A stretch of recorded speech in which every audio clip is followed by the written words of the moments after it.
एक चोर था एक नगर में, बड़ा चोर था, बड़ी उसकी ख्याति थी चोरी में। वो एक दफा एक साधु के दर्शन को गया। उसने देखा साधु के पास लोग बहुत रुपए भेंट कर जाते हैं। सांझ तक देखता रहा बैठकर, अनेक लोग आए, अनेक बहुमूल्य चीजें भेंट कर गए। उसने सोचा ये बड़ा पागलपन है, हम चोरी करते हैं, रात दिन श्रम करते हैं, ऐसा श्रम करते हैं जिसको कोई आदर नहीं देता, खतरा हमेशा पकड़े जाने का, इससे तो साधु बन जाना बेहतर है। यहां लोग धन लाते हैं, वहां हमें लेने जाना पड़ता। लोग भी कैसे पागल हैं, हम लेने जाते हैं तो उपद्रव करते हैं, यहां खुद ही दे जाते हैं। उसने कहा धनी चाहना है तो चोर से साधु बन जाना बेहतर है। उसने साधु के सारे ढंग देखे, उसने सब देख लिया। 2-4 दिन में हिसाब की साधु के ढंग क्या है, कैसे वस्त्र पहनता, कैसी धुनी लगाता, कैसा क्या करता है, वो सब उसने देखा और वो वहां से राजधानी चला गया। उसने कहा छोटे गांव में क्या बैठना, जब साधु ही बनना है तो राजधानी में बन जाएंगे। इसलिए इस वक्त भी हमारे मुल्क के सारे साधुओं का रुख राजधानी की तरफ, सारे साधु राजधानी की तरफ जाते। छोटे गांव में क्या साधु बनना, उसने सोचा। वो राजधानी में जाके बैठ गया और वो तो सब देख के आया था, उतना अच्छा साधु भी नहीं कर सकता, उसने सब सीख के आया था। उसका काम तो बहुत ही व्यवस्थित था, उसमें तो भूल चूक खोजनी कठिन थी, सब गणित से हिसाब लगाया था। होशियार तो आदमी था ही, चोरी में निष्णात था, साधुता में भी निष्णात हो गया। लोग बड़े बड़े लोग आने लगे, अद्भुत था। उसने देख लिया साधु रुपया आता है लात मार देता है, साधु लात ही मारता था, वो उठा के आग में डालने लगा। लोगों ने कहा अद्भुत त्यागी है।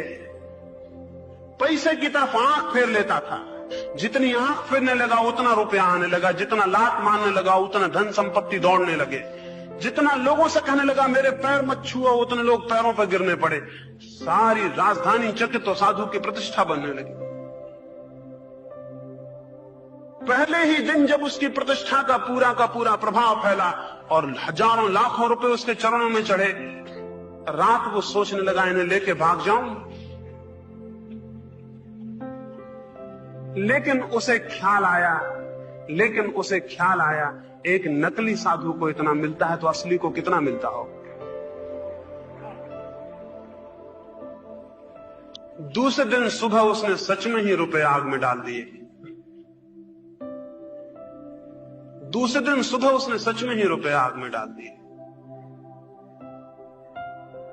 नकली ही सब किया था, लेकिन ख्याल ये आया कि नकली को इतना मिल सकता है तो असली को कितना मिलता होगा।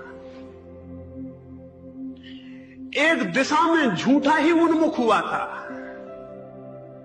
पवित्रता की दिशा में झूठा ही उन्मुख हुआ था, लेकिन आंख उस तरफ गई तो पवित्रता ने पकड़ लिया। साधुता पर भाव गया तो साधुता ने पकड़ लिया। असाधुता बड़ी कमजोर है, पाप बहुत कमजोर है, असत्य बहुत कमजोर है। आंख बच चली जाए सत्य की तरफ, प्रभु की तरफ, तो पकड़ लेता। बड़ा ग्रेविटेशन है वहां, ग्रेविटेशन का, गुरुत्वाकर्षण का सबसे बड़ा केंद्र है वहां। एक दफा आंख भी चली जाए तो 24 घंटे जिसे परमात्मा को साधना है, उसे अनुभव करना चाहिए मैं सत्य का अंश हूं, उसे अनुभव करना चाहिए मैं परम चैतन्य का हिस्सा हूं, उसे अनुभव करना चाहिए मैं परम आनंद में प्रतिष्ठित हूं।